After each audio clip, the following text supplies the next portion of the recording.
And of course, my sound is not working on this video clip, but I was traveling down to Louisiana, took the Mustang, and I stopped back by, and this guy's got some new trucks, and I kind of want to look at the old 72. Doesn't seem too bad. These trucks seem to be in all right shape. One's a little rough, but this is the one I really like. It's at 71 too, factory bronze color, Cheyenne. I did talk to him, and he wants $4,500 for this thing. It doesn't have a title, and it doesn't run. So I'm kind of, that's a little steep for me. Although I absolutely love this pickup. Like, this would be one I'd like to get my hands on. And it's got that toolbox on the side, which is pretty rare. And also, if you can see, it's a 5-lug. So yeah, this truck is right up my alley. I love this thing. And I did talk to him. This is in fact a Little Red Express truck. See the exhaust, how it came out the side right there. They're up on the stacks. Pretty neat little truck.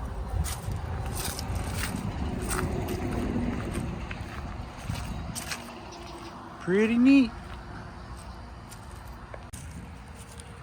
Here's a couple that I know you guys will go crazy for. 69 or 70 short bed factory truck. She's a bit rusty though. I think he wanted 10 grand for this truck, and it is pretty beat up, pretty rough. And here's I'll show you the year. It has no side markers on it, and it has the small back window, and it's a factory short bed truck as well.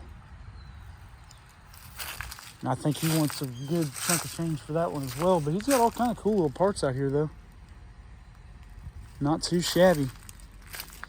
But yeah, that's all there is going on out here.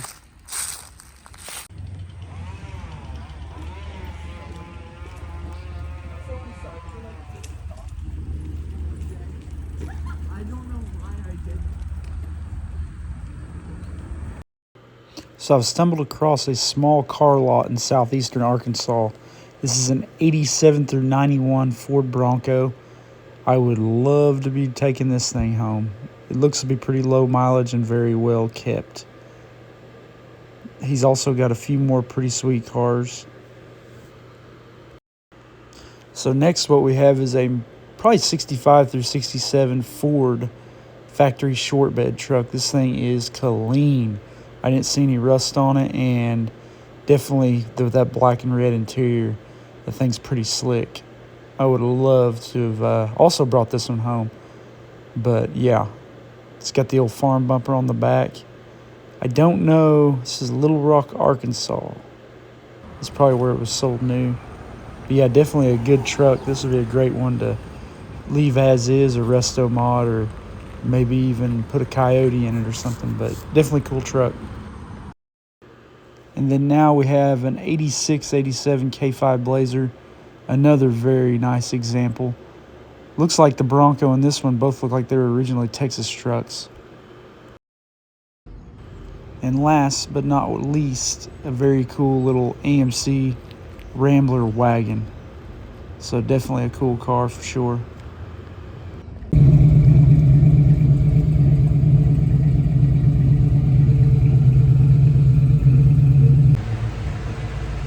So I'm cruising the Mustang.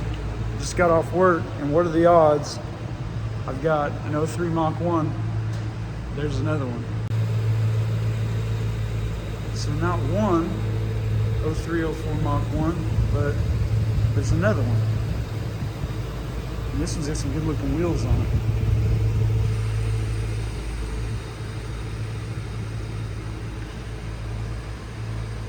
How neat is that? Oh, this is a 40th anniversary, so this is an 04. How cool is that? So we've made it to right before Christmas, and I decided to get the old Camaro out and go for a drive, change oil, and get ready to go out on our family vacation. We're going to Central America, to Placentia, Belize. So if you guys want to tag along and kind of see what it was like, I'll show you a few cars that I found down there.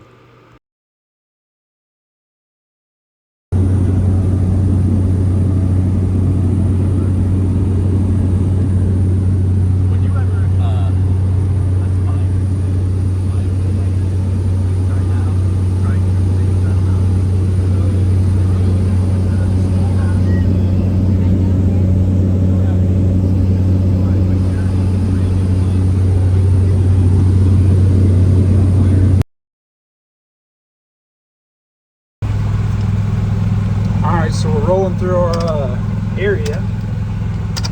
Pretty neat country here.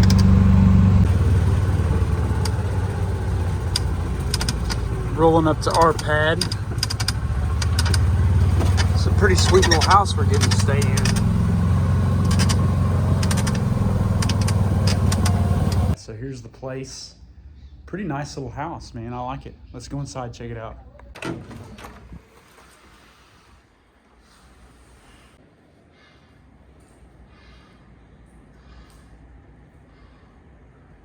Nice kitchen.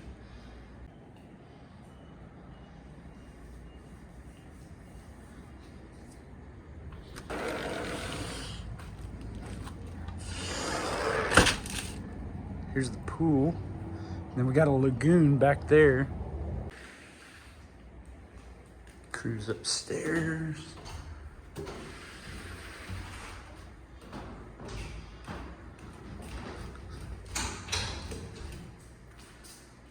Area down there, the bedrooms. And not only is there one rooftop area, there's a washer and dryer in there, but we have another area up on the roof. Pretty nice little spot.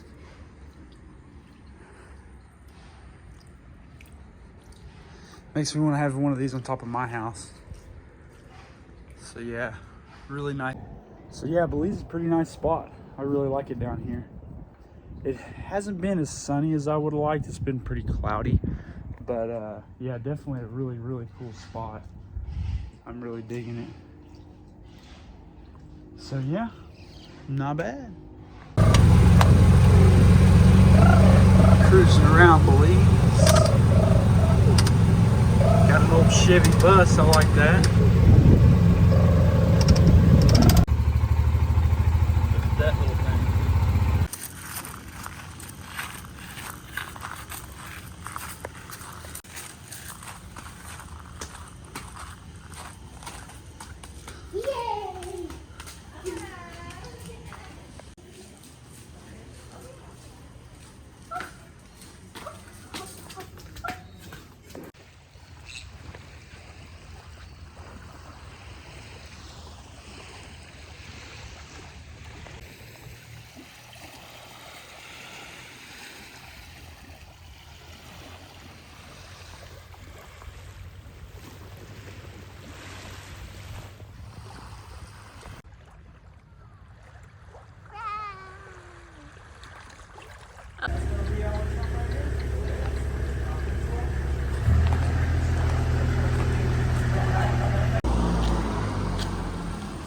There you go, boys.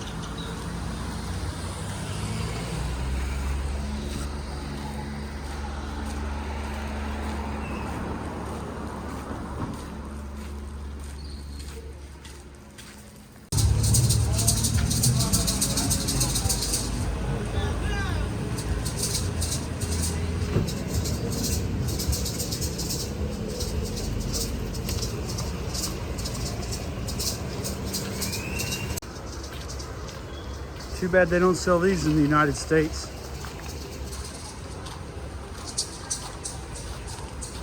For once on a car, I don't even know what the hell that means.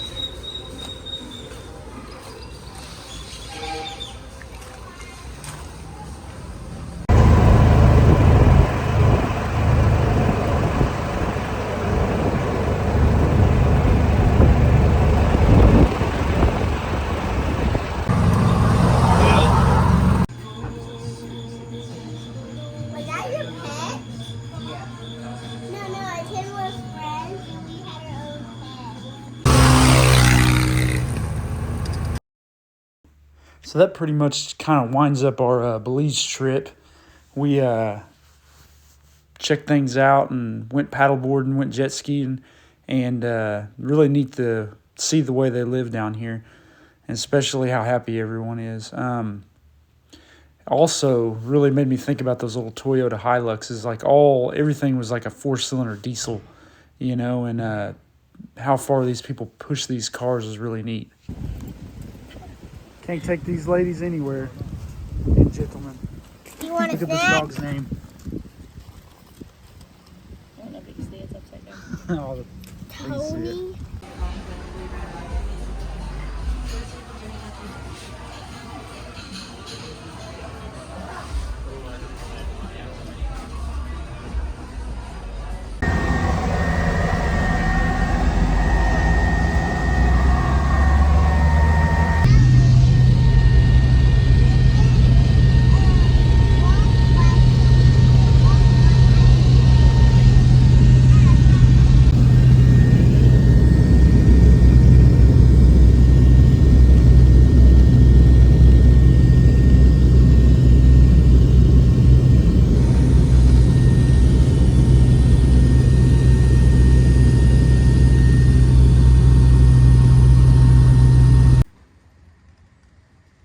What's happening, guys? So, it's been a minute since I've done any posting or anything. We, finally home, finally got the Christmas holiday out of the way. It's time to get back to work, really. I'm looking forward to it. We've only got a good couple days here, I think, before we get this like little Arctic blast that's gonna come over the Midwest. So I need to get out here and finish a few things, but let me go over what I've been working on. Or should I say what I've needed to work on? So during Thanksgiving, I went to Louisiana, and me and my daughter went down there, dropped my granddad off. Made it back. We made it within like 5 miles of the house. And the Yukon, which it's a common problem on these, you know, when you get that mileage, is I noticed the left front wheel was going, and I could hear the grinding. And I was like, this thing needs a wheel bearing. So I got the wheel bearings and stuff on it. I fixed the one that was messed up, the driver one, and I haven't got around to fixing anything else. Well, this thing needs a set of brake pads on the front. So I bought they claim these don't throw any brake dust, and the ones I put on my white truck are the exact same as these. So hopefully I can get that done, and I need to put that brand new wheel bearing on the other side too. So that's what I'm gonna work on today, try to get this Yukon, get that stuff knocked out so I don't have to worry about that. And then I got some other really good news. Hopefully in the next couple of weeks, I'll have my title for this thing and I can start driving it. So that means we have to fix the heater core because the heater core's got a hole in it. And so I'm wanting to kind of get started on that, get that done. My fuel sending unit doesn't work. So I'm gonna try to change that. And when I put the gas tank in it, I reused the old one. I ohmed it out and it seemed like it was working properly, but for some reason, something's not working right. So I may just go ahead and put a new one on it. And then in February, the Daryl Starbridge car show is going down. So I kind of want to change those rings on the wheels because they're kind of beat up. Put a new set of rings on it. And then my window tint, I noticed it's starting to come off and delaminate. There's no telling how old this stuff is. So there's a place over on 31st and Yale, I believe. I had them tint all my windows on everything I've needed done. And I thought about running this over there, and then sure enough, I got to put a windshield in it. So, and then hopefully I have all that stuff and I can start driving it. But I think I'm gonna put this in the show this year. I was gonna put that in there. I was gonna do both of them, but I don't know if I can get both cars up and done in time because I gotta pull the fuel lines, and I'm thinking about dropping that tank back out. And then I want to rebuild the front suspension, the steering and everything, and get that front end aligned. And I may have to put new tires on the front because it kind of, like I said, that trip to Arizona chewed them up pretty bad and everything. So, and hopefully, fingers crossed, with the proper amount of fuel pressure, hopefully my EFI setup will go back to working properly. Who knows? But the thing I'm most excited about is if I can get this little stuff finished. This Yukon knocked out today.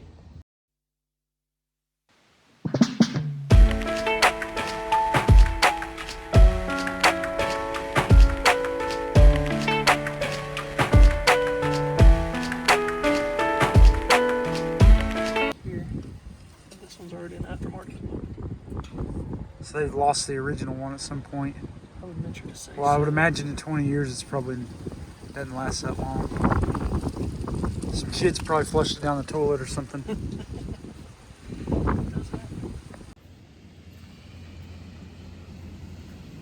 So yeah, he's looking at that, and then Brandon has bought a 2010 GMC Yukon, and the engine was bad. So he put a new engine in it. This was a 6.2 truck, and he put a 5.3 in it. And it runs pretty good. It's got new tires on it. But its body's real good shape. Came from the Miami Super Center. It's a flex fuel truck. But man, it's pretty clean though. It's got TVs. This thing's loaded out, man.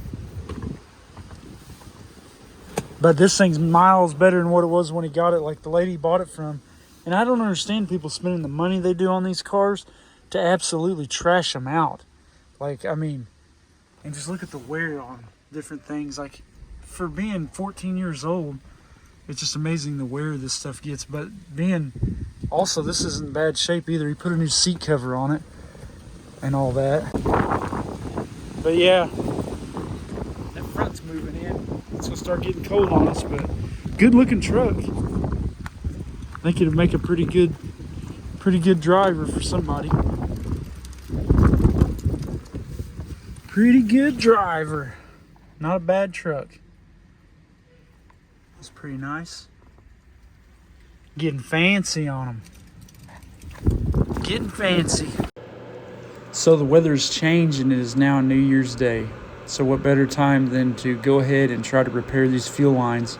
I've decided to drop the gas tank and check everything out, as we had done a roadside repair on it, and I noticed a few things were out of place. So let's pull this fuel tank and see what we need to do and what we have. Also, there's something in the rear suspension that's making a weird noise, and I think it's time to fix it. All right, so we got it out.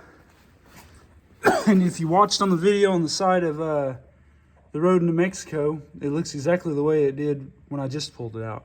So, yeah, hell of a lot easier to do this here than out there. But, yeah, we got some stuff to kind of look under here and go over. But, yeah, I'm going to drag this over here out of the way. See if we can do it without scratching it up. This is a nice tank, so I don't want to destroy it.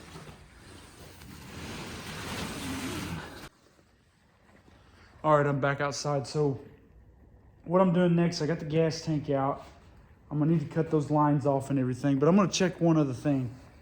I don't know if you've seen a video earlier, but when you take this car, and I noticed it's been doing it for a long time, is when you put the power to it, it feels like the rear end wants to shift or like kick a little bit, and it's not the tires getting loose.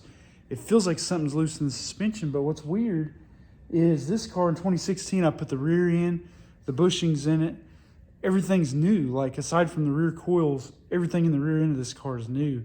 Now, probably got 40,000 miles on it now, but like, so what I'm gonna do is I'm gonna cycle the suspension. I'll show you.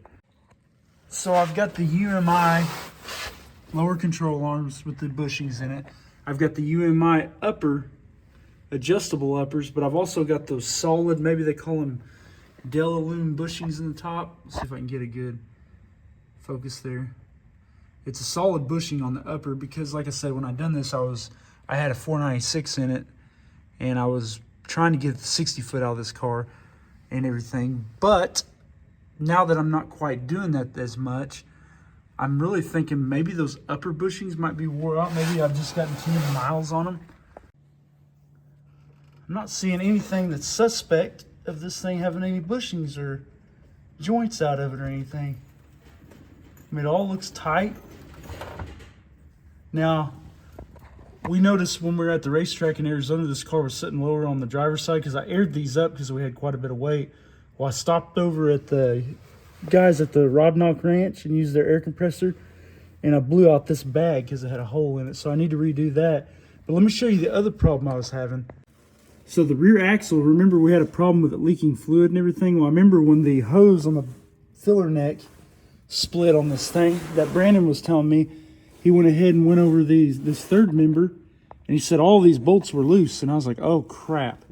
Well, I noticed, I don't know why I was doing it. I was thinking it was the pinion seal.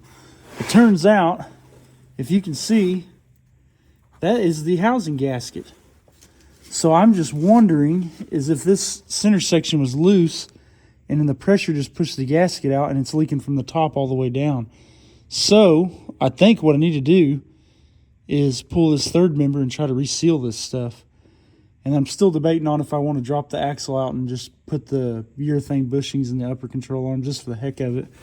But I mean, man, I just don't see anything that would be suspect of this thing having anything worn out of it. So, but yeah, but to what's really wrong with this car is we need to cut, I'm going to cut the fuel lines up here. Get that light out of y'all's eyes. Is I need to cut the fuel lines up here on the frame. And then I'm going to get probably, I don't know, 10 feet or more of that 3/8 and then cut it off. And I'm just going to splice it with some ferrule fittings and stuff and then rebuild this stuff back here and try to fix it where it won't rub on the frame and rub a hole in it. So that's what I'm working on. If we get this stuff going, we'll, fingers crossed, to get this thing fired up. And we'll find out if this EFI, if the air fuel and stuff straightens up with this thing having the right amount of fuel pressure. And look at that beautifulness all on the bottom. We got rubber everywhere under here. That's what a muscle car should look like. It's the next night, guys. Gas tank's still on the floor. Still don't know how I'm going to approach this deal, probably whatever. But have you noticed anything different? So you can tell I got a little bit more light in here. Well, I went to Lowe's today and I got an LED light. I don't know if you can see it, but it definitely brought the room together. So I think, because I got one burnout over there now, I put bulbs in that one. It ain't going to last very long. So I need 3 more of these, but I was going to test and see how this 7,000 lumen LED light worked. It's only like 39 bucks. So I think I'm going to go buy some more and try to light this garage up a little bit. So it's kind of what I'm doing. I've had problems with lights in here, and I've already changed that ballast, the old light. I put a lot of ballast in here, and they've just burnt right out. So I'm going to, yeah, that's about all I'm going to do for tonight.